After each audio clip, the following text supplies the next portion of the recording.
That's right. There's some anxiety that American troops will leave Europe, at least a large number of American troops, and particularly Germany. And Trump apparently agreed to not withdraw any troops. And that is quite a relief to all European countries, because the presence of American troops is important as a symbol of the transatlantic relationship, of the deep connection, also the deep military and security connection between Europe and the United States. It would give out a totally wrong signal to someone like Putin if American troops were to leave Germany or other European countries, and Merz managed to avoid that. Staying in the United States, because Germany's Chancellor Friedrich Merz has been visiting President Trump in Washington for the first time since being elected.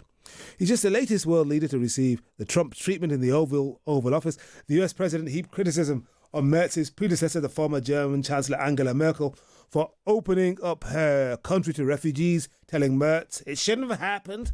But it wasn't the bust-up that we saw with the likes of Cyril Ramaphosa, President Ramaphosa, South Africa, and President Zelensky of Ukraine. So if Merz declares himself satisfied, well, why is he?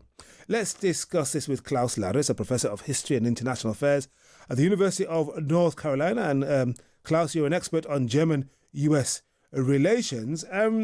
What do you think the expectations were of this meeting? What did the US want out of it? And what do you think the Germans wanted out of it? Well, the expectations were actually not that high. There was a lot of anxiety that Merz would indeed get the Trump treatment like Zelensky and Ramaphosa had got it.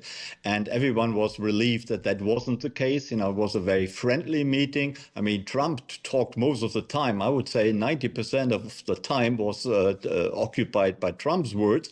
And Merz didn't really get much in, but it was a friendly meeting. You could summarize saying that Trump was so relieved that the new German Chancellor wasn't called Angela Merkel, that he really was very complimentary to Merz and very friendly and open to him. Why do you think he was, given what we saw with Zelensky, Ramaphosa, and to a lesser degree with Macron, and Starmer? Because although they didn't get a pasting, there were uncomfortable moments in those other meetings as well.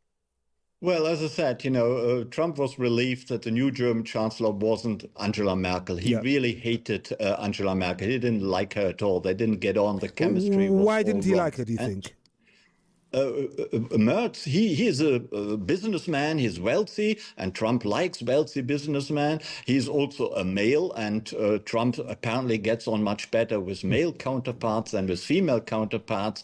And of course, Merz didn't challenge him. He was quite obedient. He agreed with Trump. Only towards the end of the conversation, he tried to steer him a little bit in a more anti-Russian way, so in a more supportive way, so that Ukraine would actually get more support of the Western alliance. And Trump let him get away with that. But at the beginning of the conversation, Merz really agreed with everything, was very friendly, smiley. And that, of course, was strategy, because Merz was quite afraid that he would get that famous bad Trump treatment. And he managed to avoid that quite cleverly. He had actually consulted a lot of politicians beforehand. He spoke to Ramaphosa, he spoke to Zelensky and Macron and other people, and asked them, how should I deal with that man? What can I do? And apparently he got good advice and he acted accordingly. And of course, Merz is a clever guy. He's a clever diplomat. He knew how to play Trump, and he did so, at least on this occasion, he did so quite successfully. Yeah, including with the gift. He gave him a facsimile of Friedrich Trump, Trump's grandfather's birth certificate. Right. And he was born in Germany in 1869. But he also, I suppose, got a reassurance from Trump that US troops are going to remain in Germany. That's right. There's some anxiety that American troops will leave Europe, at least a large number of American troops, and particularly Germany. And Trump apparently agreed to not withdraw any troops. And that is quite a relief to all European countries, because the presence of American troops is important as a symbol of the transatlantic relationship, of the deep connection, also the deep military and security connection between Europe and the United States. It would give out a totally wrong signal to someone like Putin if American American troops were to leave Germany or other European countries, and Merz managed to avoid that. At least on this occasion, we know that Trump is famous for changing his mind. That doesn't mean that tomorrow or next week or next month Trump may have second thoughts, but on this occasion he seemed to be committed to the transatlantic alliance. And what about the little dig that Trump made at Merz, in the sense that, yes, it's great that you're spending more money on your military, but I'm not sure General MacArthur would have approved.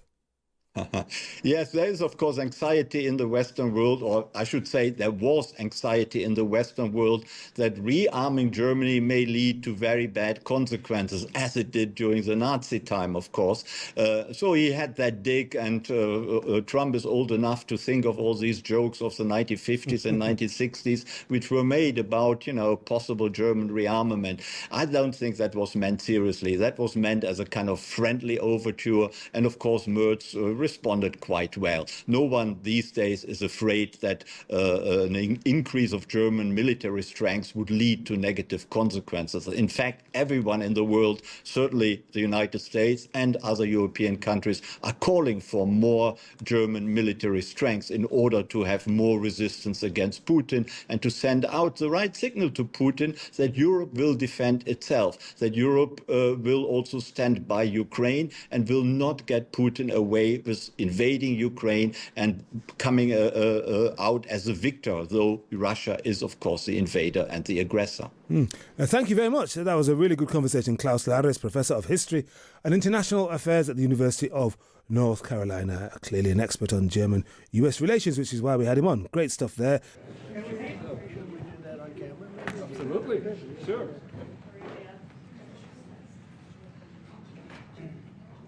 So to let you know, this is the birth certificate of Donald Trump's grandfather, born in 1869, close to Bad Dürkheim. Right? Yeah. That's called And Syria's. his Christian name was Friedrich. Right? That's Syria's German. Serious right? German name. That's serious German. Bad Dürkheim is serious German. But I want to thank you very much for, first of all, I want to thank you for that. That's My beautiful. pleasure. Thank you very much. Thank you It's again. Fantastic. We'll put it up in a place of honor. Yeah. I don't know, maybe we can, let's see, we have to put it up there someplace. It's an honor to have you. As Thank you know, the Chancellor just won a great election, very, very strong election. Very respected man, I can tell you. We've been on the phone many times talking about some of the problems of the world outside of Germany. And it's very sad what's going on. We both feel that way. What's going on with Russia, Ukraine, and other things we talk about, but Russia, Ukraine in particular. I'd like to see it end, and maybe it'll end. But Chancellor, I just want to congratulate you, and I want to welcome you to the Oval Office. Thank you. It's an Oval Office that's in very good shape. We like fixing things up and having them tippy-top like they have in Germany. Yeah. They do that in Germany very much, and we do it here. We're having a very good run. I also had a great election, a great win, won everything. Won the popular vote, all 7 swing states, which is a big deal. Yeah. It's pretty unusual to do that. And we have a great mandate from the people, and part of our mandate is we're going to have a great relationship with your country. So I just want to thank you very much for being here, and if you'd like to say a few words. Absolutely. So, thank you, first of all, Mr. President, for your kind invitation to come to Washington, D.C. I was in this building first time ever in 1982, I told you, when former President Ronald Reagan was in office. So I'm very happy to be here again and to offer our close cooperation with the United States of America. Yeah. We are having so much in common, our history. We owe the Americans a lot. We will never forget about that. And so with your German provenance, I think this is a very good basis for close cooperation between America and Germany. So again, thank you. Thank you for the hospitality, and thank you for having your guest house for a night. This is a great place. Great place. Many thanks for that. I really enjoyed it. Thank you. It's a wonderful place. It's a landmark also. And Blair House, it's a nice place to stay. Yeah. Good. Thank you very much for saying that. Would you have any questions, please? Well, first of all, I'm glad to meet, because I've been dealing with the Chancellor, and he's very a very good man to deal with. He's difficult, I would say. Can I say that? It's a positive. Go ahead. You wouldn't want me to say you're easy, right? No. Yeah, he's a very great representative of Germany. I think all we want is just going to have a good relationship. The rest will just sort of follow very easily. We'll have a good trade deal. I mean, I guess that will be mostly determined by the European Union, but you're a very big part of that, so you'll be involved. But we'll end up hopefully with a trade deal, or we'll do something. You know, we'll do the tariffs. I mean, I'm okay with the tariffs, or we make a deal with the trade, and I guess that's what we're discussing now. Well, I don't know. I mean, I haven't discussed it very much. I know that you're spending more money on defense now, and quite a bit more money, and that's a positive Definitely. thing. I'm not sure that General MacArthur would have said it's positive, you know. He wouldn't like it, but I sort of think it's good. You understand what I mean by that? Absolutely, I right? understand. He made a statement, never let Germany rearm.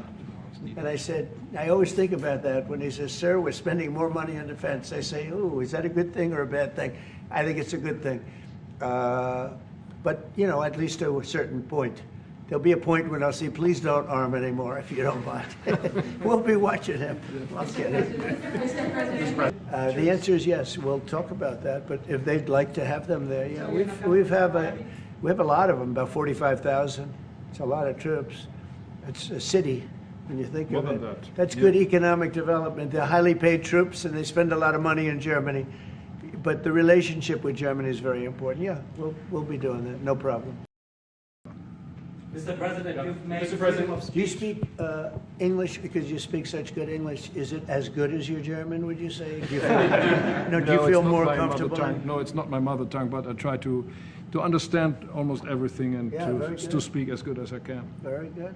You know, that's. Mr. President, you've They came out and scored the tariff revenue. We think it'll be the minimum of 2.8 trillion. Absolutely, and I'm here, Mr. President, to talk with you later on how we could contribute to that goal. And we all are looking for measures and for instruments to bring this terrible war to an end.